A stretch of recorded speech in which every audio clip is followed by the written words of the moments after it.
Ya, dulu saya seperti itu juga. Kemudian setelah mengetahui cara anak berpikir, saya mulai mengerti kenapa kok anak ini berpikir seperti ini dan anak lain tidak. Kenapa berbeda-beda? Oh, ternyata karena dari lingkungan rumah. Ya, mereka dididik itu dari kecil, dari orang tua yang ada di sekitar mereka. Maka itu mungkin kenapa kok usianya sama, satu kelas itu 6-7 tahun. Tapi kenapa si Andre ini orangnya ini tenang, ya nggak masalah, sedangkan si Eko ini kok selalu cari perhatian gitu ya, karena cara Eko dibesarkan sama cara Andre dibesarkan itu berbeda ya. Perlakuan orang tua terhadap Eko dan Andre juga berbeda, dan ini membentuk karakter si Andre juga. Kebiasaan si Andre dan Eko juga tidak sama gitu ya, itu kita pahami juga. Untuk parenting itu pernah juga saya mendatangkan pembicara di sekolah, mungkin yang pernah mengikuti Bu Alin dan Pak Johnson, itu memberikan ciri-ciri parenting yang berbeda-beda dan efeknya pada anak-anak, tidak hanya pada anak-anak juga, sampai mereka dewasa bekerja, itu cara berpikir itu terbawa semua. Ya. Nanti ada kesempatan saya akan mengundang beliau kembali untuk mengingatkan kita kembali tentang macam-macam parenting. Ya. Jadi ada tipe-tipenya. Ada orang tua yang cenderung dengan ini perfeksionis, ya, orang tuanya perfeksionis, maka anak pun akan dididik untuk selalu benar, seperti itu ya. Ada orang tua yang toleran, maka anak pun juga nggak masalah, nggak takut berbuat salah, karena di rumah juga diokekan. Ya. Kalau orang tuanya perfeksionis, mungkin anaknya nggak boleh berbuat salah, maka itu kalau bikin soal, bikin tugas, mereka takut salah juga. Tanya terus, Miss, betul ya Miss? Miss, bener ya Miss? Gitu ya. Mister, itu betul ya Mister? Dia kan takut salah, karena mungkin di rumah sering diingatkan untuk nggak boleh salah, harus benar. Seperti ini ya. Jadi kita memahami itu akan membuat kita apa sebagai guru? Kita mengerti, kita tidak menyalahkan. Oh, anak ini karena seperti ini. Jadi tujuan kita memberikan pelatihan ini supaya Miss Mister itu tidak menyalahkan atau jengkel. Kalau menyalahkan lama-lama jadi perasaan jengkel ya. Ih, anak ini ganggu terus ya. Tanya terus gitu ya. Panggil saya terus gitu ya. Nah, supaya kita tidak ada perasaan jengkel, kemudian menyalahkan ya. Itu akan menumpuk dan mengganggu cara Anda berinteraksi dengan anak-anak. Jadi dengan kita memahami, kita menjadi lebih bisa menjalankan pembelajaran dengan nyaman, ya, karena kita tahu sebabnya. Itu tujuan kita memberikan pelatihan-pelatihan seperti ini. Oke, jadi mohon nanti yang diberikan oleh Miss Jessica ingat dan dipraktekkan, ya. Kalau nggak paham boleh ditanyakan. Dipraktekkan itu diperhatikan lagi pada anak-anak. Anak saya ada yang seperti itu ya. Oh iya, kayaknya si A, si B ini seperti ini, gitu ya. Jadi lebih diperhatikan supaya kita lebih ingat, ya. Ya, saya lihat Miss Jessica sudah masuk di ruangan, di meeting room. Maka selanjutnya waktu dan tempat saya sarankan pada Miss Jessica. Silakan, Miss. Good morning, Miss dan Mister. Miss dan Mister, saya izin untuk matikan kamera dulu ya, karena tadi saya waktu masuk itu agak susah buat connect, biar agak stabil dulu, nanti saya nyalakan kamera lagi. Nah, Miss dan Mister, kemarin kita belajar buat kenal sama diri kita, kenal sama situasi-situasi yang membuat kita stres gitu, yang tidak menyenangkan bagi diri kita, dan belajar juga untuk cari cara agar bisa meredakan itu. Itu juga yang nanti akan dibantu kepada anak-anak di sekolah gitu. Jadi berharapnya anak-anak yang ada di sekolah nanti dapat pendampingan, dapat assurance dari gurunya masing-masing gitu. Saya langsung share screen aja.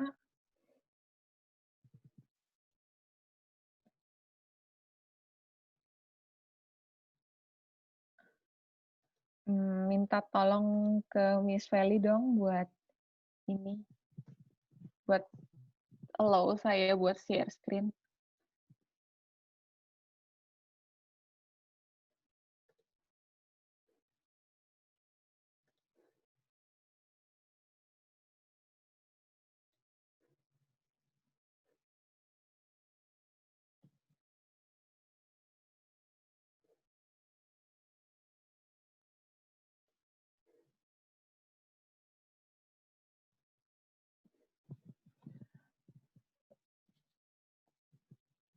Nah, kalau Miss dan Mister lihat, beberapa anak itu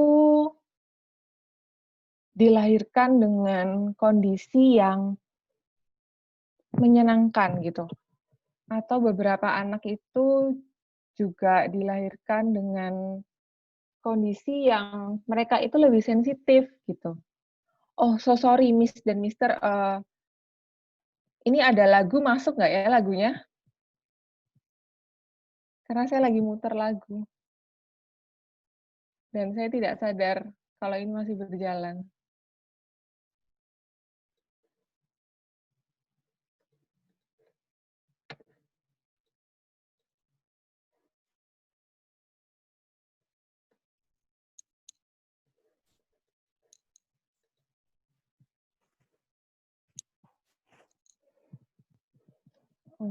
Oke, kita balik lagi.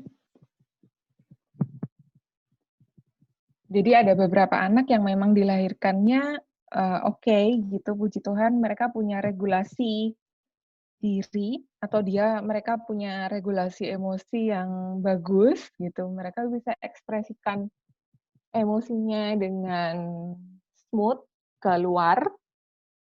Mereka bisa notice sendiri dan mereka bisa cope dengan itu.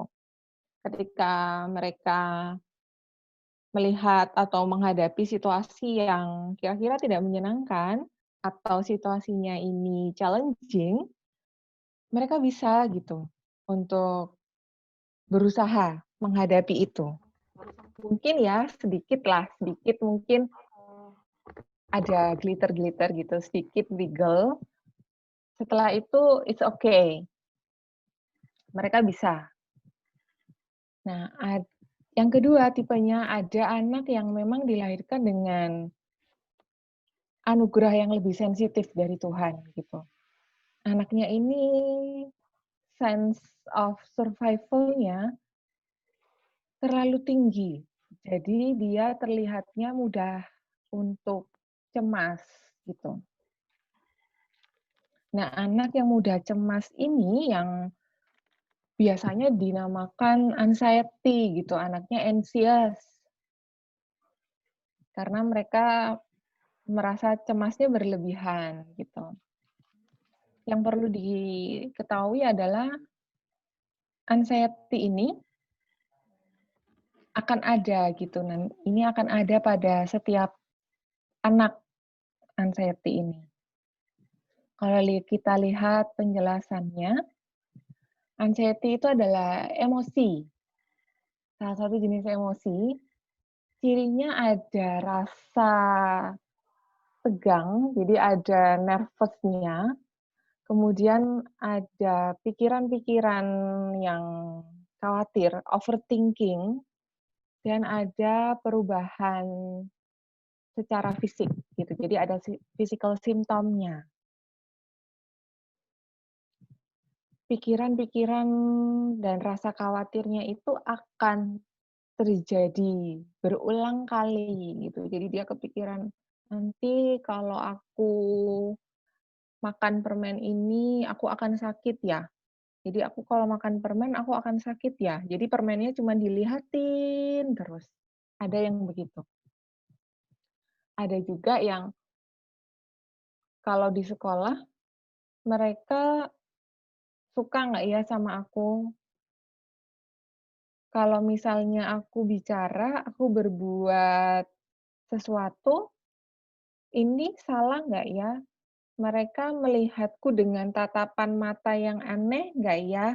Gitu. Itu akan selalu berulang di dalam pikirannya.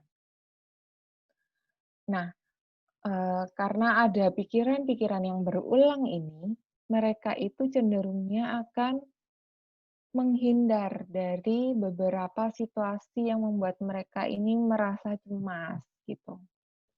Makanya kalau yang di sekolah Miss dan Mister lihat ada beberapa anak yang memilih untuk diam aja, hanya menonton tanpa memberikan respon apapun gitu. Dan ada juga physical symptom, gejala fisik yang muncul kayak keringetan, deg-degan gitu.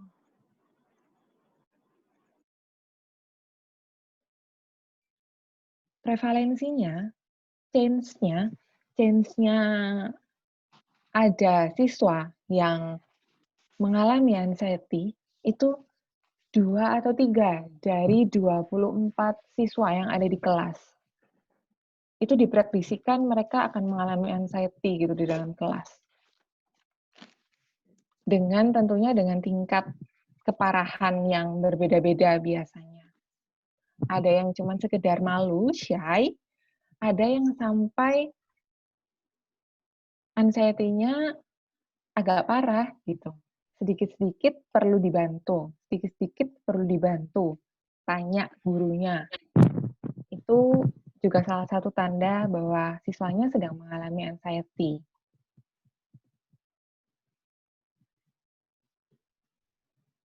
Kemudian anxiety ini, seperti yang tadi saya pernah bilang, anxiety ini akan selalu ada gitu dalam setiap diri individu.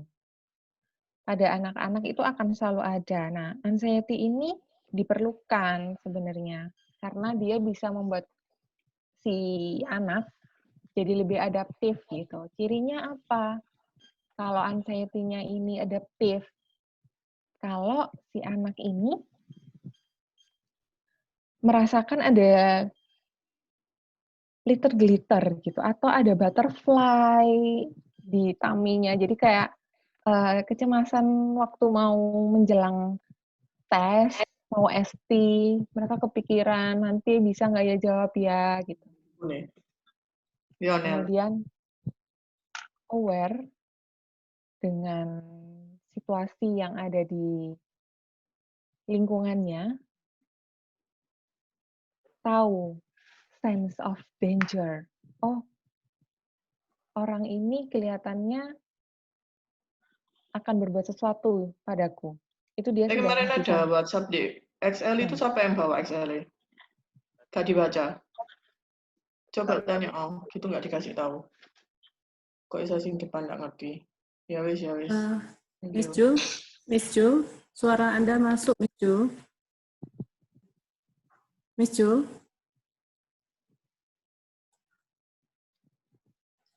Oke, saya lanjutkan ya. Ya. Nah, kemudian siswa ini akan bisa dengan sendirinya untuk mengatasi dan mengekspresikan kecemasannya. Biasanya mereka akan bilang, Miss, aku takut kalau harus ke toilet sendiri. Terus sama gurunya ditenangkan, it's okay. Ini sudah siang, nggak ada apa-apa dan lampunya bisa dinyalakan gitu. Jadi dia sudah berani ke toilet sendiri. Jadi si siswanya akan bisa cope dengan sendirinya gitu. Nah, si anxiety ini kalau berlebihan itu akan menjadi yang problematik gitu. Kalau ini terus-menerus ada, melebihi jangka waktu yang seharusnya. Misal, biasanya ini terjadi pada PG atau TK. Kemudian di siswa-siswi kelas 1 yang baru masuk sekolah gitu. Kecemasannya ini biasanya bertahan lebih lama gitu waktu awal masuk kelas. Tidak mau berpisah dengan orang tuanya atau pengasuhnya. Jadi pakai acara nangis-nangis dulu gitu. Kalau biasanya ini boleh ditunggu sampai 1 bulan pertama, si anak ini yang punya anxiety, dan termasuk problematik, dia akan bisa bertahan gitu sampai 1 semester pun masih begitu. Sampai di tengah semester pun masih begitu. Nah, ini perlu di-notice sama Miss dan Mister. Kemudian, anxiety-nya, mereka punya rasa cemas, dan mereka itu punya overthinking, itu intens sekali. Gitu. Jadi, terlalu banyak. Yang ketiga, ini sudah mempengaruhi kemampuan siswa untuk belajar di sekolah, waktu di kelas, pembelajaran, jadi suka ngeblank kalau ditanya nggak bisa. Cuman diem aja. Socialize-nya jadi followers, atau ternyata cuman observasi aja waktu teman-temannya main, tidak bisa bergabung. Dan nggak bisa participate, nggak bisa ikutan di kegiatan sekolah, misalnya ada event, year end performance, ada lomba, dia tidak bisa ikut gitu. Dan beberapa kali akan refuse untuk pergi ke sekolah, jadi skipping school, bolos biasanya dengan alasan tertentu gitu.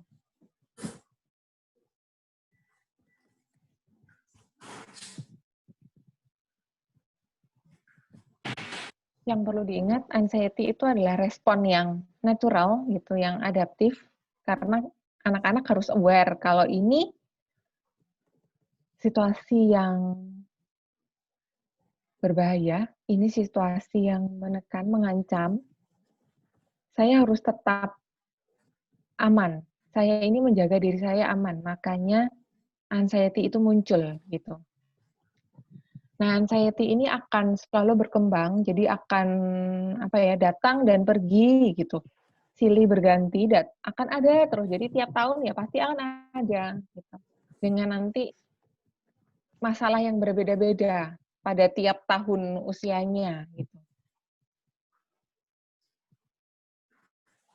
Anxiety-nya akan menjadi tidak sehat ketika ini tidak bisa menurun dan mengganggu kegiatan sehari-hari yang berefek ke pembelajaran.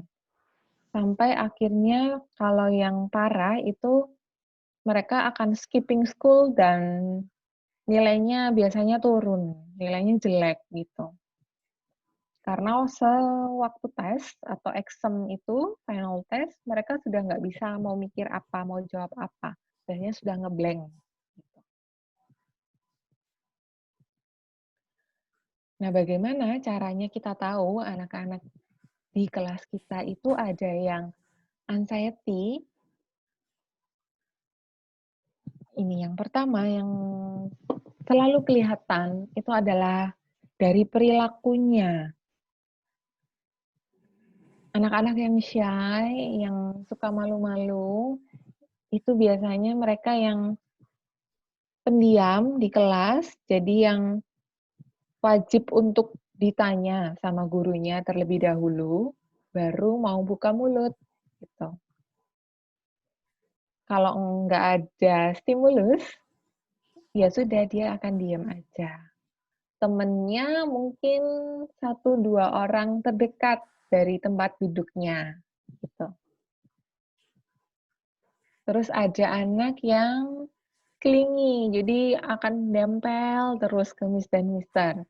Ini biasanya kelihatan waktu anaknya masih di playgroup atau di kindergarten.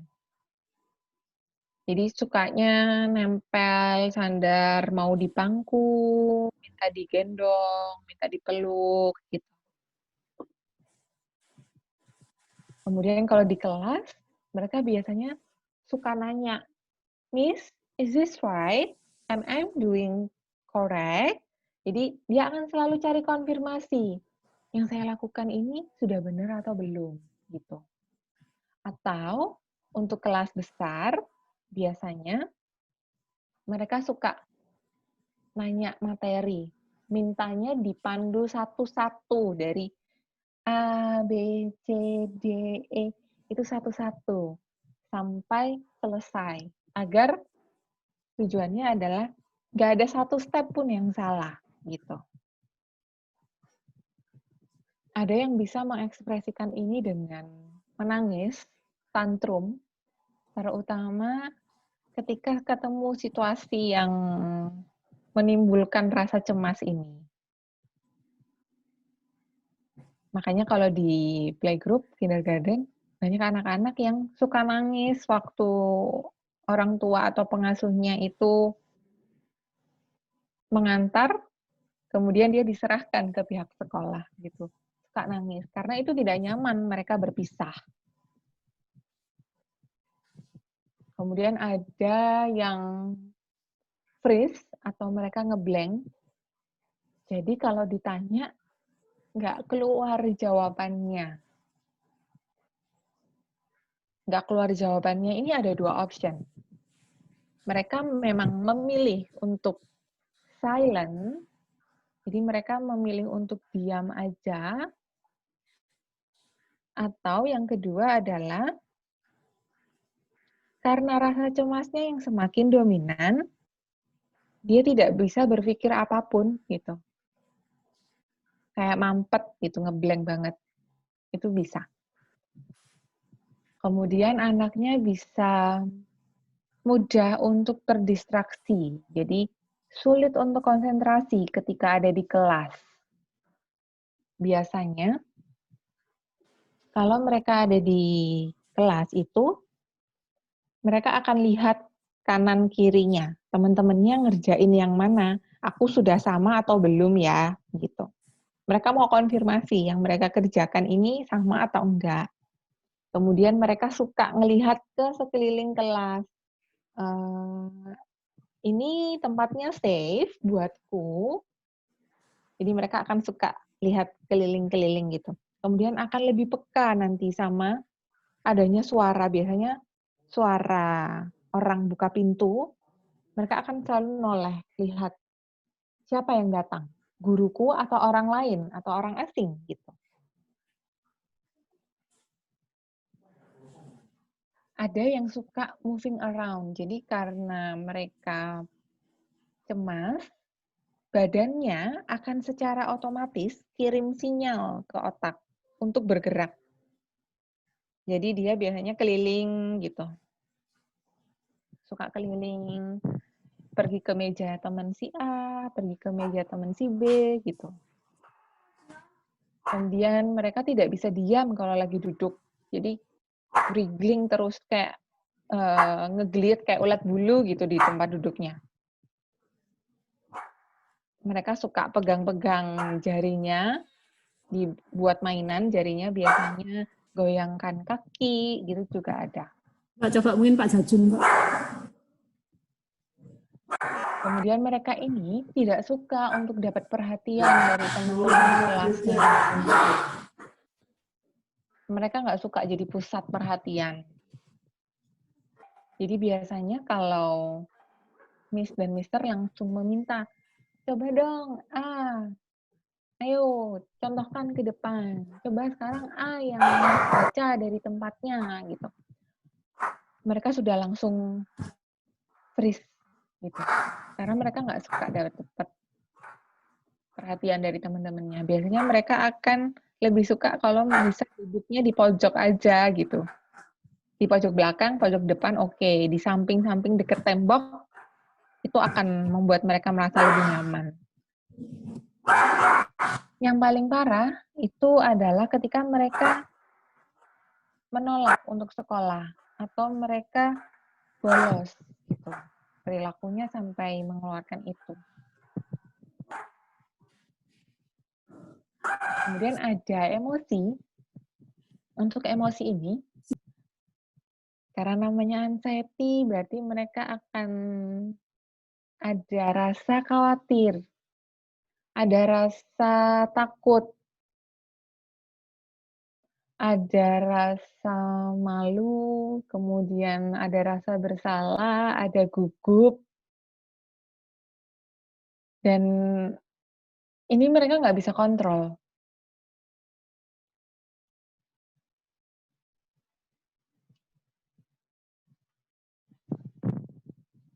Yang ketiga, ada physical symptom. Jadi ciri-ciri fisiknya kelihatan. Biasanya blushing, mukanya jadi merah gitu. Terus berkeringat yang berlebihan, susah untuk bernafas, trembling, jadi mereka shaking gitu kayak shivering, mual-mual, sulit untuk berbicara, maksudnya sulit untuk mengungkapkan secara lancar. Kenapa? Karena ketika mereka ini cemas, aliran oksigen yang masuk itu sedikit sekali yang bisa nyampai ke otak gitu. Ketika si oksigen ini sedikit yang ada di otak, otaknya nggak bisa kasih perintah gitu. Sistem syaraf pusatnya nggak bisa kasih perintah buat badan ini untuk merespon, untuk bergerak. Jadinya biasanya kayak ada lump gitu on the throat. Kayak mereka mau ngomong tapi nggak keluar. Mau ngomong nggak bisa gitu. Kemudian ini deg-degan, jantungnya berdebar gitu. Ada yang suka sakit perut biasanya bilangnya. Ada yang sampai demam juga. Kemudian ada sebagian anak-anak yang merasa badannya capek terus, kayak pegel-pegel gitu. Kalau dilihat dari asalnya, kenapa bisa muncul anxiety, itu karena ketika mereka lahir ada struktur yang berbeda gitu. Dan setiap orang akan berbeda juga masing-masing.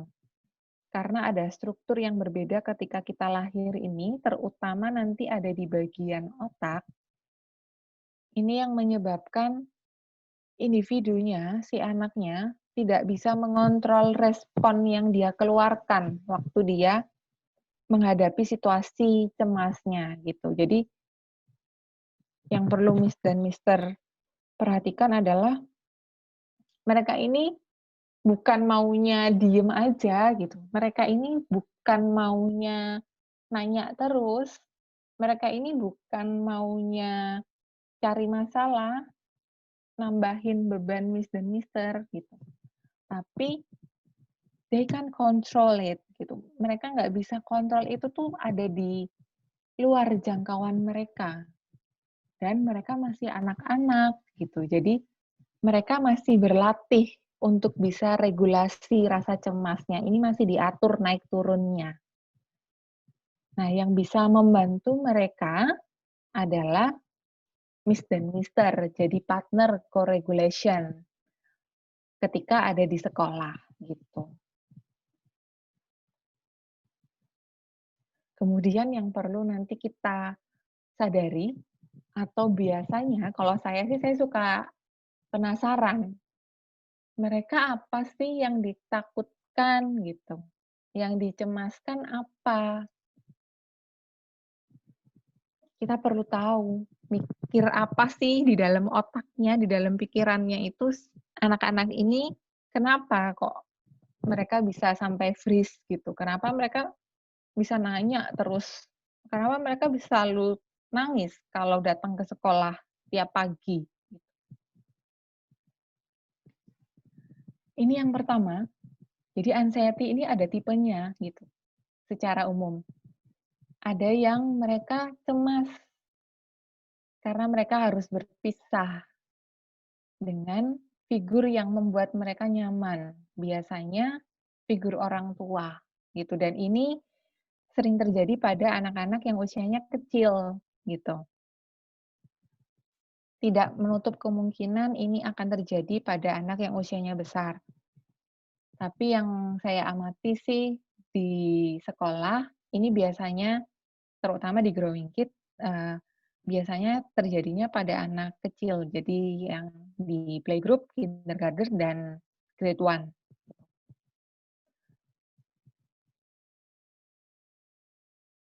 Situasinya biasanya masuk sekolah, masuk baru. Setiap memulai tahun ajaran yang baru, meskipun dia sudah jadi siswa di situ, naik kelas baru. Kemudian anak yang baru pindah ke sekolah yang baru. Yang muncul adalah, what if something happen to me? What if my parents get hurt? Itu yang paling sering muncul di anak-anak playgroup dan anak-anak kindergarten. Mereka masih punya attachment yang kuat dengan pengasuh, bisa mamanya, bisa babysitternya, bisa omanya, gitu. Bisa ayahnya juga, bisa omnya, bisa kakaknya, gitu. Itu kekhawatiran yang muncul. Kenapa? Ketika saya harus pergi ke sekolah, saya akan berpisah dengan mereka. Lalu nanti apa yang terjadi padaku? Ini pengalaman yang baru, gitu. Ketika saya berpisah, nanti apa yang terjadi dengan mamaku? Bagaimana kalau dia jatuh? Bagaimana kalau nanti dia terluka? Itu yang dipikirkan, gitu. Kalau di sekolah, datang ke sekolah, mereka yang biasanya suka melihat sekeliling sekolah, suka observasi dulu, mereka tuh suka bertanya-tanya, saya ini ada di mana? Where am I? Gitu. Mereka perlu waktu untuk mengenal lingkungan dulu, makanya ada beberapa anak yang perlu waktu datang ke sekolah itu lebih awal, agar mereka bisa lebih merasa tenang dengan lingkungan sekolah. Mereka kenali dulu, ada yang berubah nggak ya sama sekolah ini? Apa yang baru? Bagaimana nanti aku menemukan jalan keluar tercepat dari sekolah ini? Mereka biasanya punya angan-angan begitu. Kemudian ketakutannya lagi adalah, saya sendirian. Kalau untuk anak-anak yang baru masuk. Apakah tempat ini aman bagi diri saya?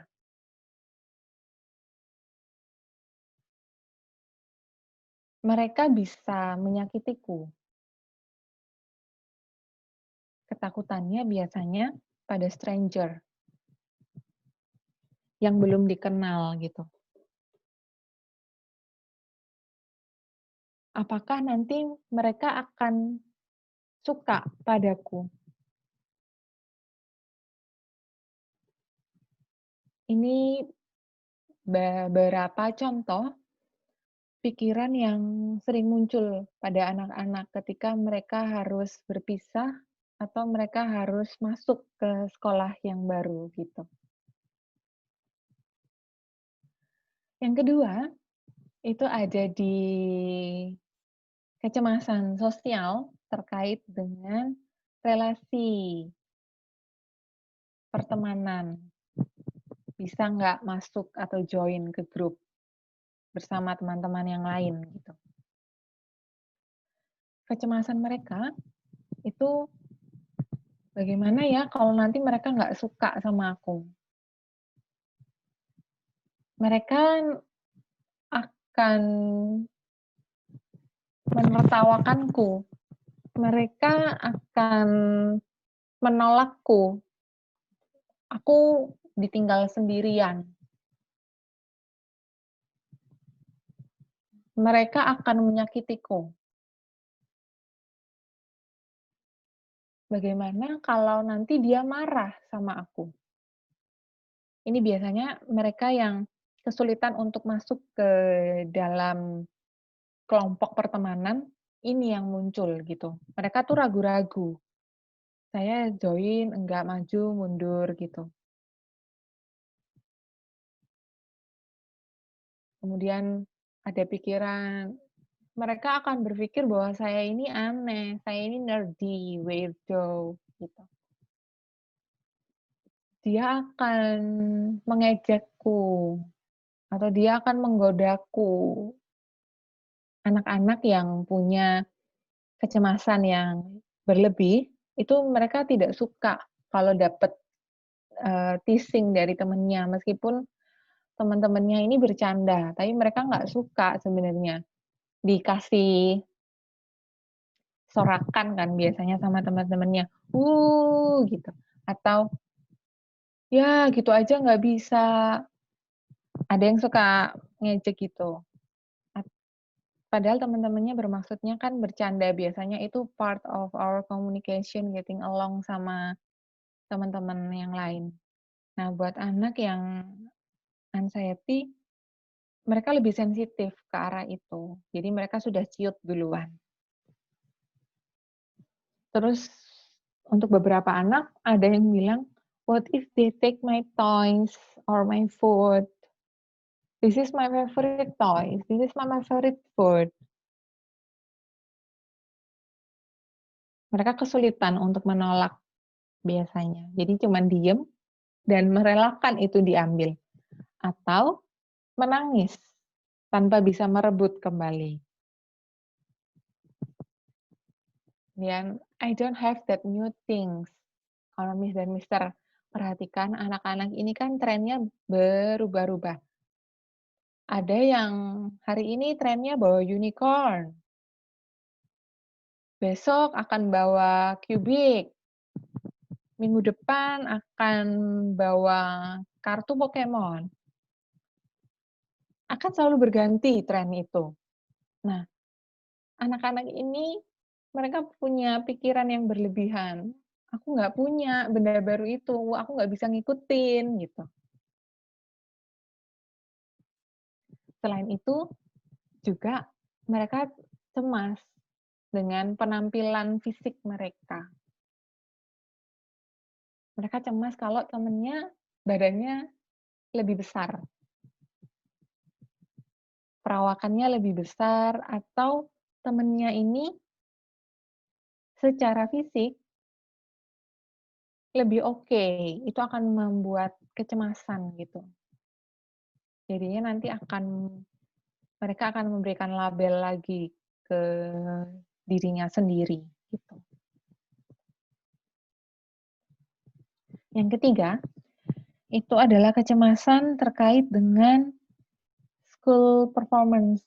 Ini school performance itu bisa exam, bisa waktu discuss, bisa waktu presentasi, bisa waktu lomba, atau ada event gitu. Mereka sudah punya pikiran bahwa I will fail on this exam gitu. Mereka akan gagal. Apakah saya bekerja dengan benar? Saya nggak pintar di subjek ini gitu. Saya nggak bisa olahraga.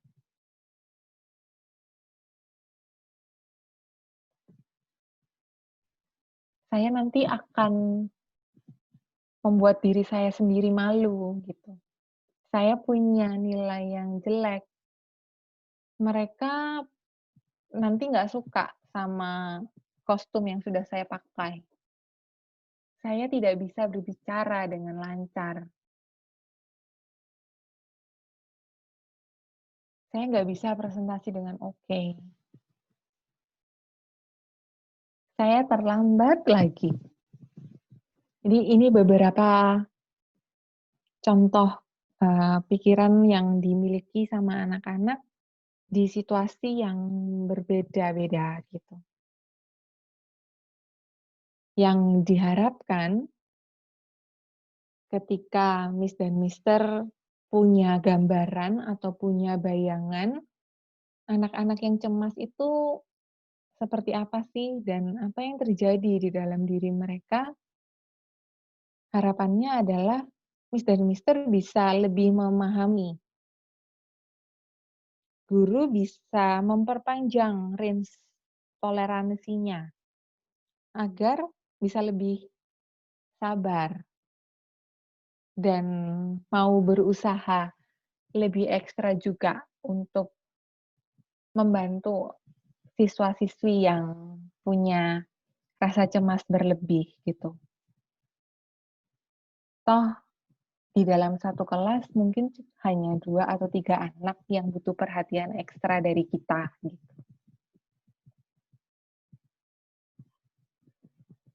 Nah, ini teacher mission-nya adalah recognize gejalanya apa sih yang muncul, tanda-tandanya di siswa ini, gitu.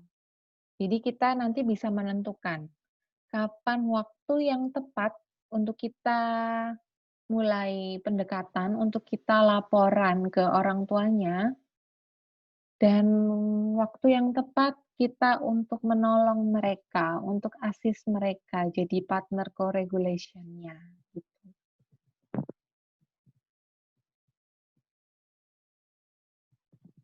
Apa yang bisa dilakukan?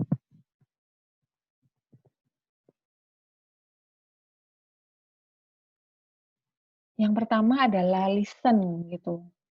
Listen atau sekedar observe mereka, it's okay, gitu. Perhatikan dulu mereka, dengarkan mereka punya keluhan apa sih, gitu. Kemudian validasi. Validasi ini konfirmasi ke siswa-siswinya. Apa perasaan mereka? Cemasnya karena apa? Gitu. Kemudian kasih bantuan. Goals-nya bagi teachers itu adalah meredakan rasa cemasnya, feel a little better gitu. Tidak perlu harus menurun yang banyak gitu. Sedikit saja itu sudah menenangkan sekali buat mereka. Mereka akan merasa lebih nyaman gitu. Jadi mereka akan lebih tenang kalau lihat Miss dan Mister yang masuk ke kelasnya. Mereka akan melihat kayak Miss dan Mister itu di belakangnya ada aura atau ada sinar cemerlangnya. Itu akan memudahkan mereka untuk bisa fokus ke pembelajaran di kelas.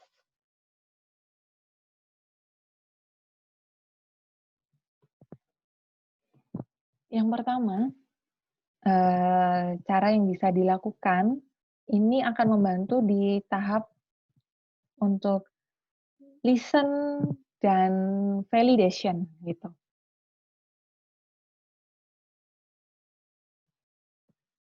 Beberapa guru mungkin berkata ini, just ignore aja, udah abaikan aja itu teman-temannya, nggak usah didengerin gitu.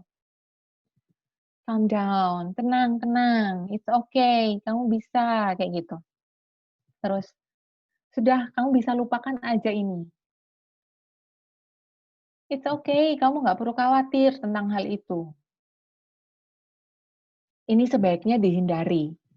Jangan katakan ini pada anak-anak yang punya kecemasan berlebihan. Ini boleh dikatakan untuk anak-anak yang punya adaptive anxiety, tapi bukan anak-anak yang problematic anxiety gitu.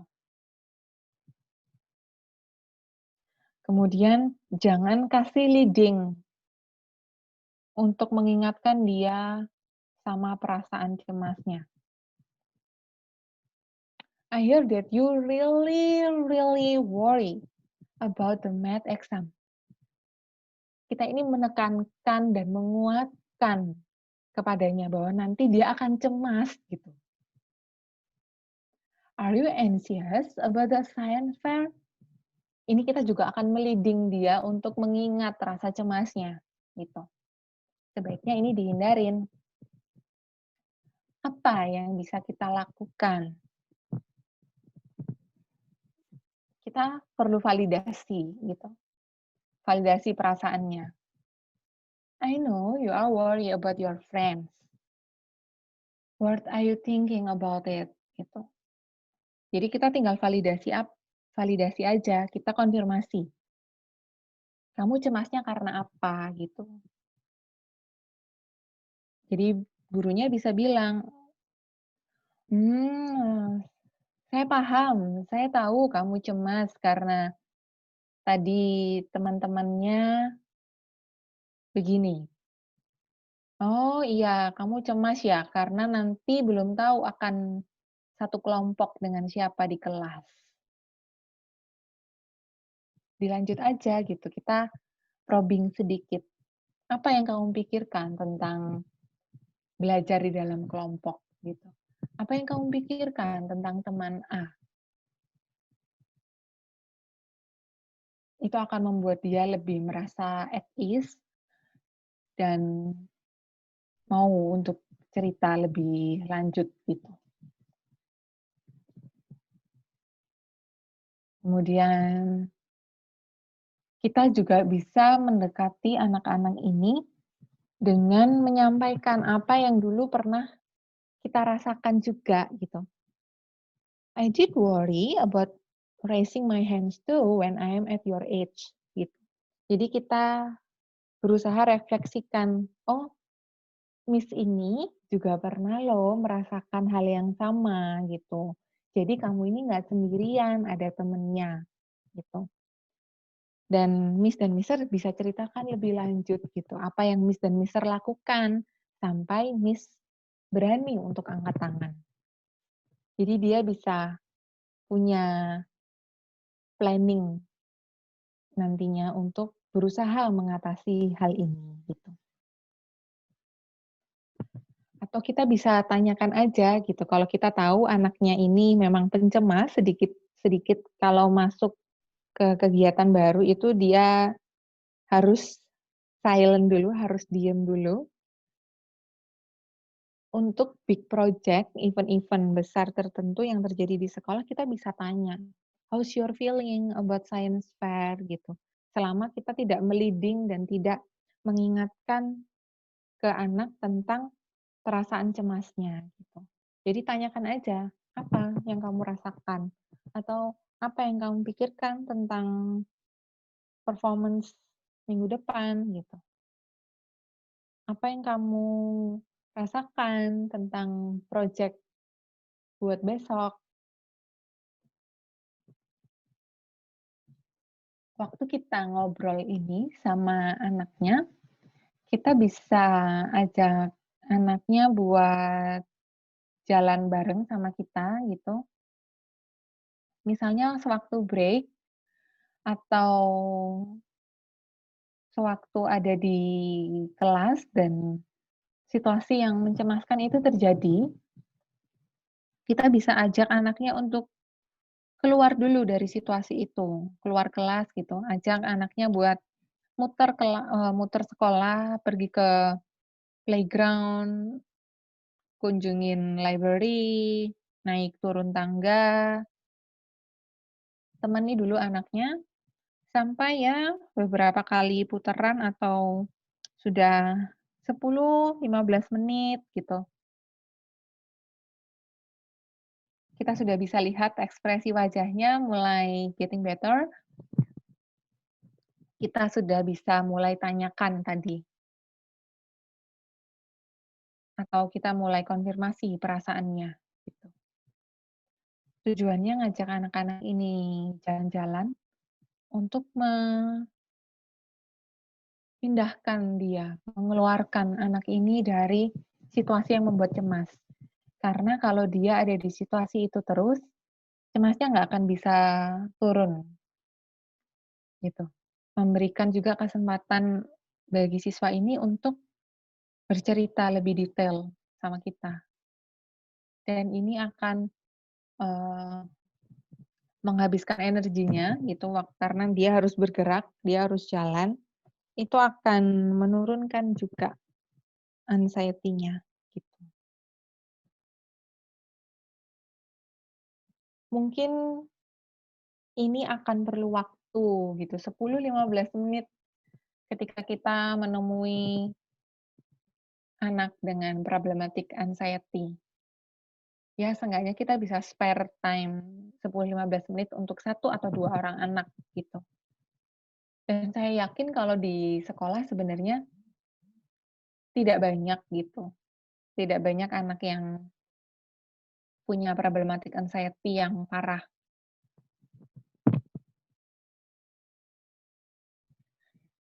Yang kedua, kita bisa promote relationship gitu. Jadi kita bisa minta tolong untuk anak ini bantuin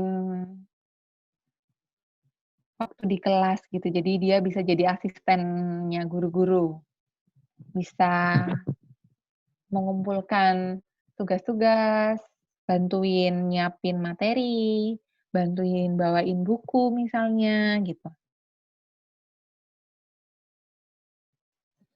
Kemudian kalau dalam aktivitas kelompok, pasangkan anaknya. Jadi nanti di dalam kelompok dia tidak merasa terasingkan atau nggak merasa ditinggal sendirian, nggak merasa dikucilkan sama teman-temannya. Untuk beberapa kasus, izinkan si siswa ini untuk duduk bersama dengan teman yang familiar atau teman yang favorit gitu. Dan assign a lifeline peer untuk membantu mereka dalam aktivitas kelompok gitu. Kerjasama dengan temannya yang lebih mature untuk membantu dan assist siswa ini agar dia bisa join ke kegiatan belajar atau kegiatan kelompok yang sedang dilakukan gitu. Ini penting karena akan membuat si anak merasa, "Oh, aku ini eksis ya, aku ini ada loh," gitu. Dan aku ini ternyata punya peran di dalam lingkunganku.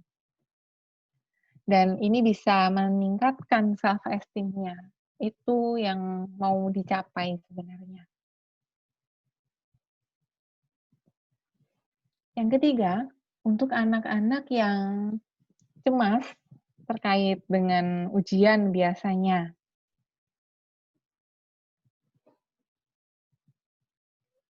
Yang perlu guru bantu adalah identify safe place bagi siswa ini. Dia ini akan merasa lebih nyaman kalau dia ada di mana duduknya sewaktu ujian. Apakah dia perlu jaga jarak dengan temannya, jadi misalnya mejanya dikasih space satu, baru nanti sebelahnya temannya lagi. Apakah dia lebih nyaman kalau duduknya ada di ujung, di dekat tembok kah, di belakang, atau di dekat dosen? Di dekat gurunya, sorry. Atau dia nyamannya kalau kerja tugas itu di library, yang situasinya sepi gitu, tenang. Atau dia mau kerjanya di playground, karena dia lihat ada banyak mainan, ada perusetan, ada hijau-hijaunya, itu akan menenangkan dirinya. Yang kedua, guru sebenarnya bisa modifikasi instruksi gitu. Kasih kesempatan untuk menjelaskan one on one. Jadi secara personal, secara individual ke siswanya, dideketin gitu. Kemudian dijelaskan ulang. Itu akan menenangkan sekali bagi si siswa ini. Bisa juga guru memberikan latihan yang banyak. Jadi kasih WS, kasih worksheet yang berulang. Ini akan membantu si siswa untuk tahu, oh ini yang akan keluar ya, kira-kira ini. Oh begini caranya nanti waktu aku ST.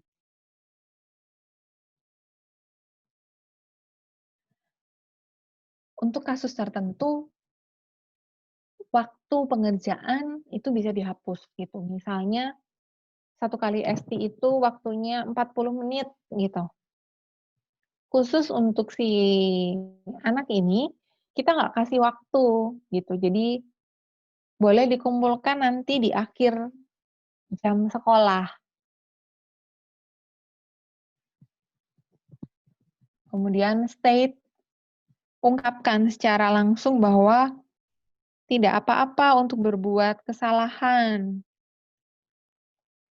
Miss ini berharap kamu berbuat kesalahan agar kita nanti bisa belajar lagi bersama. Kita bisa notice apa yang perlu diperbaiki gitu. Ini perlu untuk tipikal anak-anak yang maunya perfect gitu. Jadi it's okay to make mistake, nggak apa-apa kalau berbuat salah. Kemudian kalau gurunya setuju dan tidak mengganggu di kelas, tidak ribut gitu, nggak rame, allow adanya fidget toys. Jadi dia sambil ngerjain, sambil mencet mainannya, itu akan memudahkan dia untuk bisa berpikir gitu. Bisa bawa mainan kayak gelang karet gitu, atau stress ball, bisa juga pakai fidget cube yang dia bisa pencet-pencet gitu. Jadi tangan satunya bisa tetap pencet-pencet sibuk, dan satunya bisa dipakai untuk mengerjakan. Ini akan menenangkan dia untuk fokus ke soal, karena kalau anak-anak yang cemas tadi, ada yang mereka suka wriggle, yang mereka suka jitter, ada yang mereka yang suka fidget gitu. Mereka yang suka gerak-gerak itu, kita bisa alihkan pakai ini.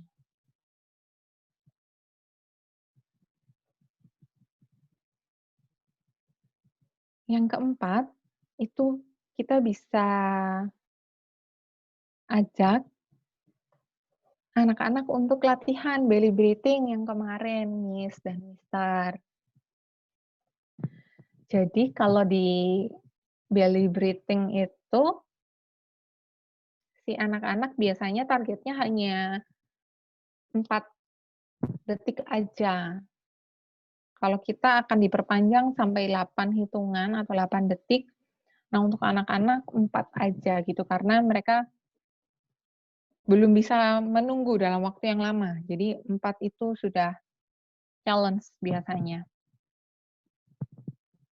Jadi anaknya perlu dipandu gitu. Imagine you are eating a balloon and the balloon going inside to your tummy right now. So when you inhale from your nose, your belly will pop out. Hold for 4 seconds and then exhale. Your belly will come back to flat position. Anaknya perlu dipandu. Kalau untuk yang sudah besar, kelas 4, 5, 6,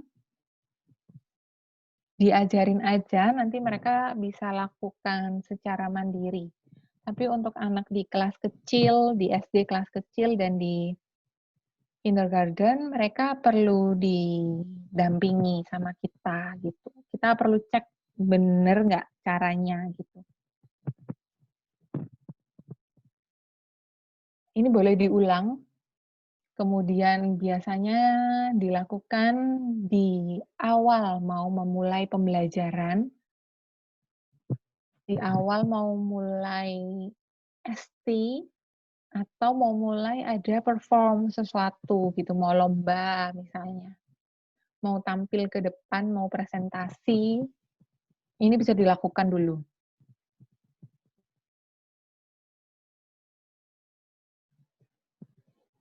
Kemudian anaknya perlu ada exercise secara rutin sebenarnya untuk meredakan rasa cemasnya.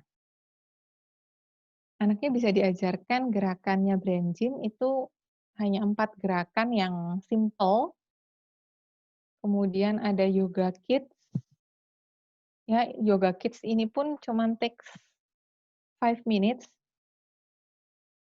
Kasih kesempatan dia untuk stretching. Bisa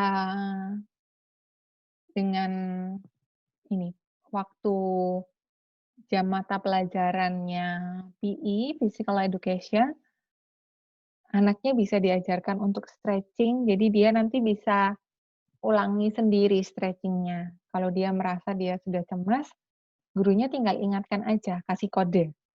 Jadi dia akan bisa lakukan itu.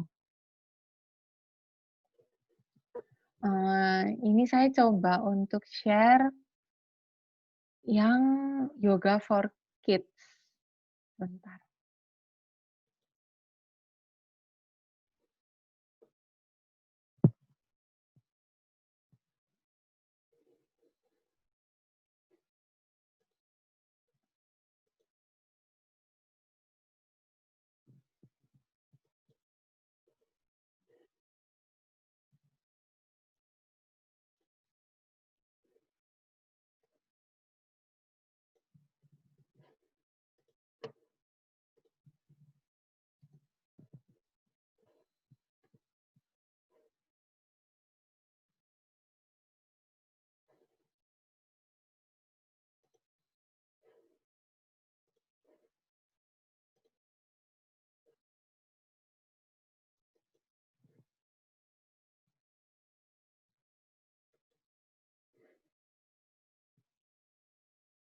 Screen saya ter-share nggak, Miss dan Mister?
Nah, itu contoh.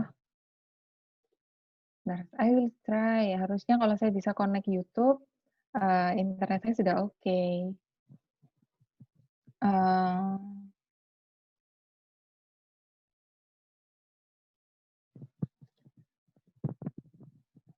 Miss dan Mister ini yang minta dikirimin right now maksudnya? Minta dikirim PPT ini sekarang ya?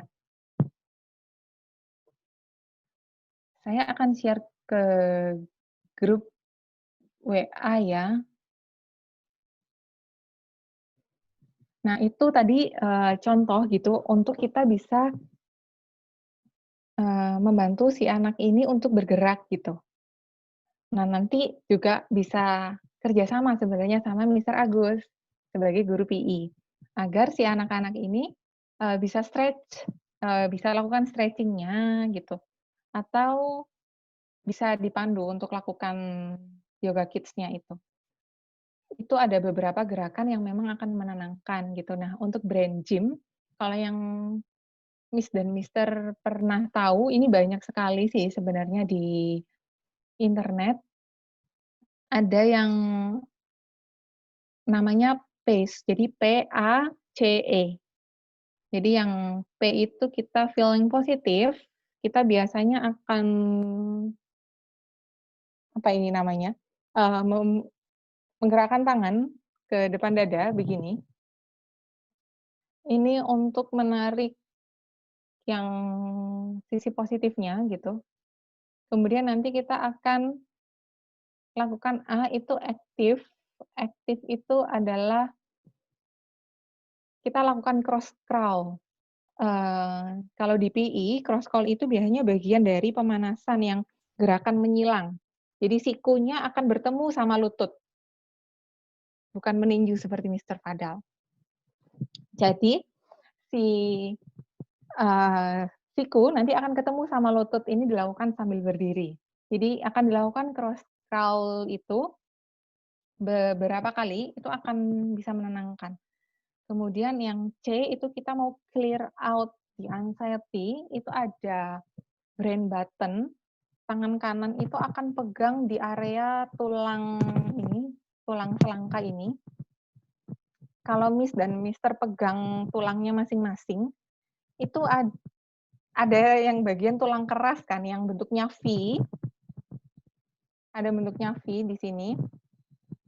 Nah, itu agak selebar, apa ya, ya maybe 10 or 15 centimeter. Jadi 10-15 cm di sini. Yang tangan yang kiri akan pegang tummy atau belly-nya, akan pegang perut. Nah, ini dipencet, terus tummy-nya diusap. Itu clear out button. Jadi ini bisa kasih efek yang menenangkan dengan tadi ya, ada tahapannya gitu, ada urutannya. Yang pertama yang positivity, tangannya ditaruh di depan dada, diputar dan ditaruh di depan dada.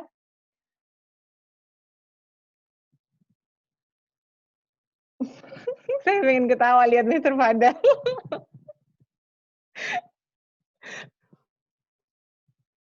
Ini